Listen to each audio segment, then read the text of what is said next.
Oke, halo teman-teman. Sekarang kita akan masuk ke chapter 3. Nah, di chapter 3 ini kita akan membahas mengenai perubahan mengenai hak kepemilikan persekutuan. Yang dimana perubahan itu nanti akan terbagi seperti ini. Perubahan changes. Nah, nanti akan terbagi menjadi 3 bagian secara mayoritas ya. Yang pertama, perubahan karena adanya pembelian. Kemudian perubahan karena adanya investasi.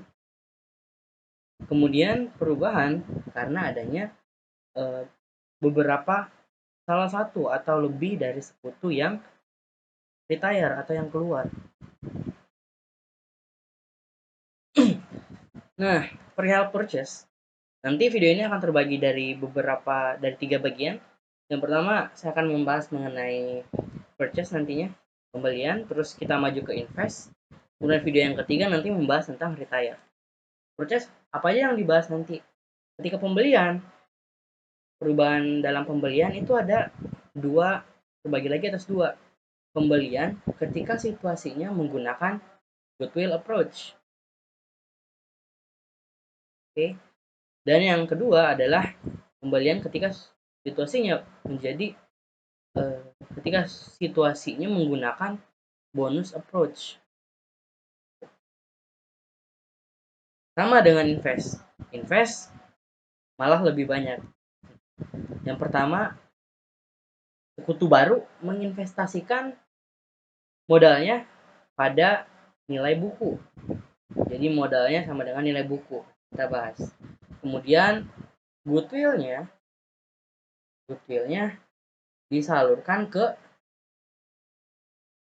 sekutu lama. Nah, kemudian bonusnya disalurkan ke sekutu lama. Kemudian yang keempat, goodwillnya disalurkan kepada sekutu baru. Bonusnya kepada sekutu baru. Nah, ini untuk invest. Untuk retire apa? Retire terbagi lagi. Jadi excess payment ketika seperti ini gampang. Ketika yang dibayar oleh partnership kepada sekutu yang keluar itu lebih besar daripada capital yang dimiliki oleh sekutu yang keluar tersebut. Karena juga ketika situasinya pembayaran yang dilakukan oleh partnership atau persekutuan itu lebih kecil daripada kapital yang dimiliki oleh sekutu yang keluar. Gitu.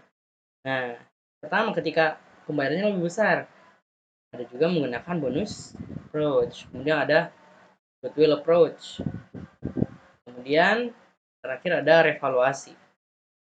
Nah, sebenarnya goodwill juga revaluation sih. Cuman revaluasi yang ini berbeda dari goodwill. Revaluation. Ketika pembayaran lebih kecil, ada dua juga. Yang pertama goodwill cuman kalau di bukunya BIMS namanya overvalued asset. Kemudian ada bonus yang disalurkan kepada sekutu yang masih aktif, itu continue paling. Nah, ini adalah gambaran besar dari materi di bab 3 ini. Nah, nanti saya akan coba jelasin dan saya akan sempitkan sehingga seluruh materi ini bisa tercover dengan baik. Sekarang kita akan membahas mengenai purchase dulu untuk video kali ini. Nanti di part 2 akan membahas mengenai invest dan yang ketiga adalah retire. Oke, kita masuk ke dalam modulnya.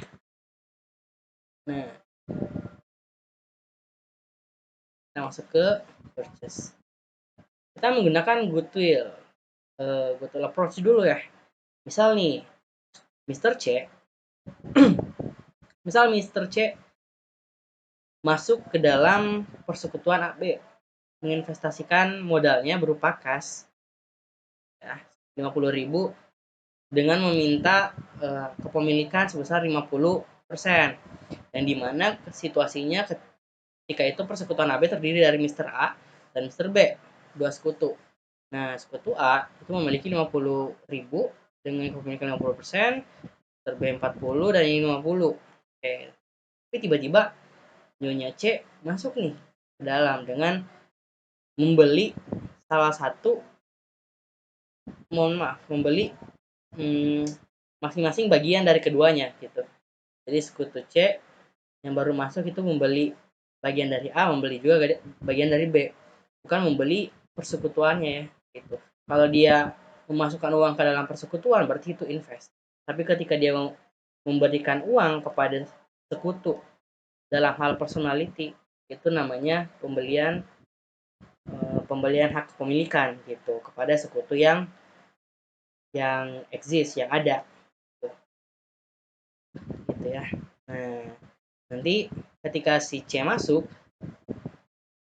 struktur modal dari persekutuan AB akan seperti ini. Ya kan? Mr. C, Nyonya C itu membeli 50 ya, dia menyetor 50. Kemudian dengan kepemilikan 50%. Kalau dia menggunakan goodwill, dia tetap sama 50. 50. Nanti saya akan memberikan dua komparatif antara goodwill dan bonus ya. Sekarang kita bahas goodwill dulu. Dia akan masuk seperti ini. Kenapa ini yang awalnya 25, yang awalnya 50 menjadi 25 sekarang untuk tuan A dan tuan B? Karena 50% ya, 50% dari 50% itu sudah dibeli oleh punya C. Ya kan, 50% dari 50% berapa? 25%. Ya kali aja 50% kali 20, ini kali ini.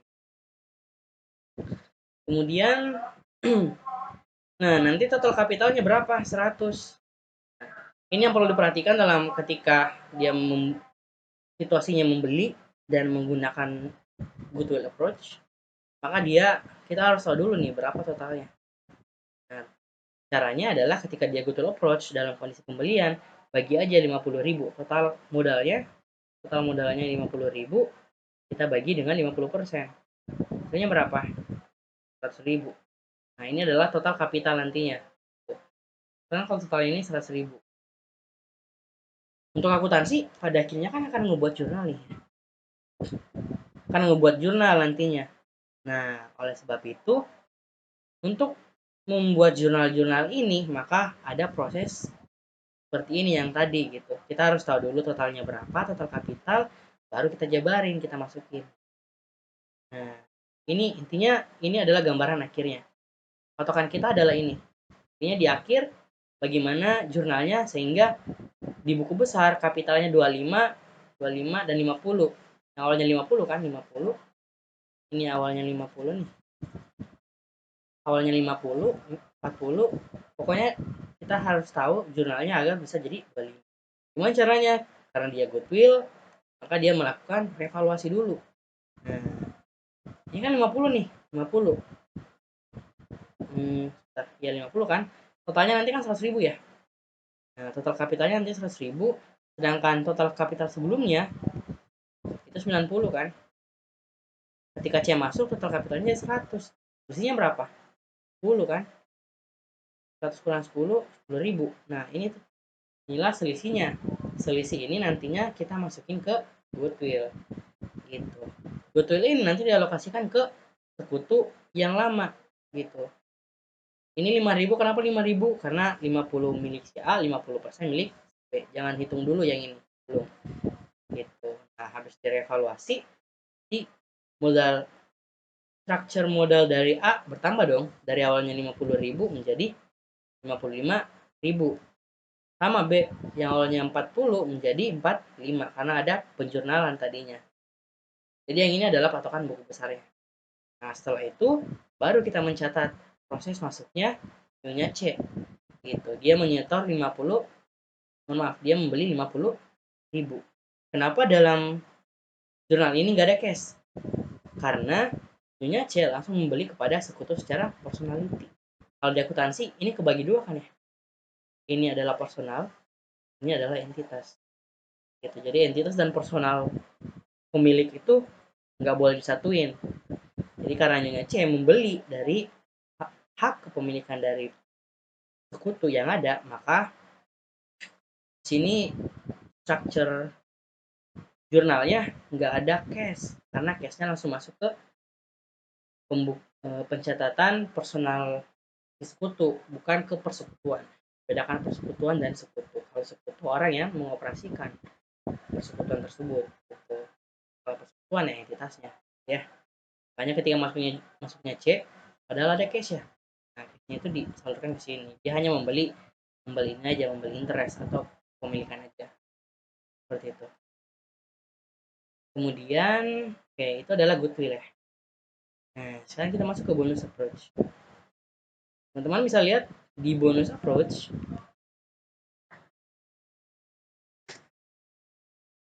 kita bagi dua aja ini.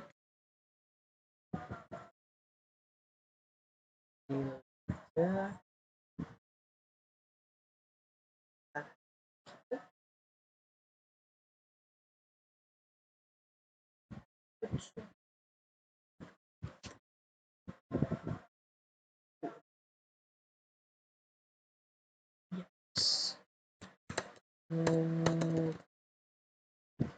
Nah, aduh.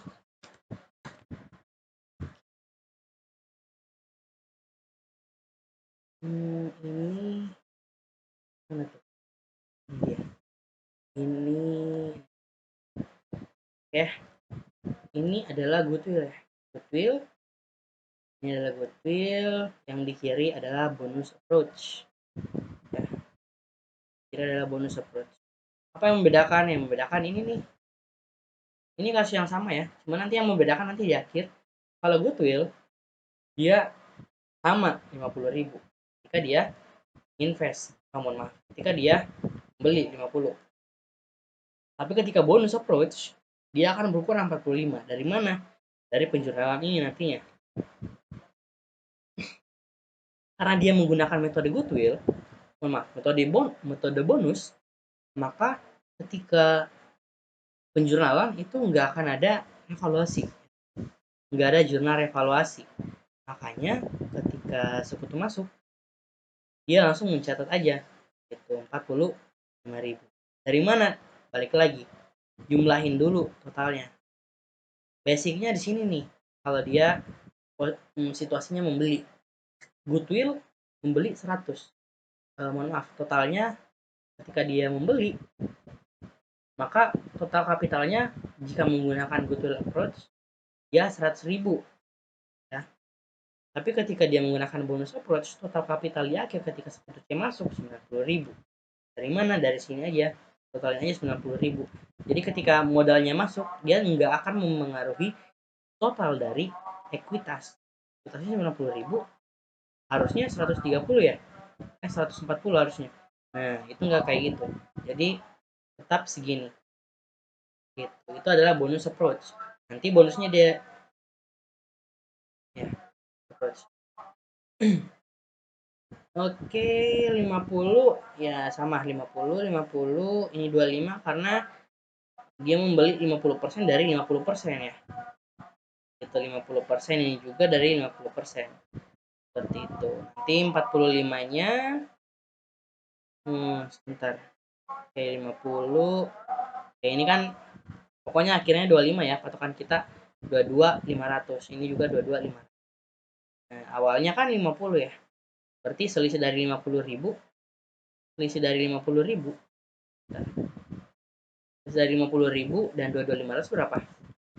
27.500. Ini juga pada akhirnya nanti Mr. B harus punya struktur modal.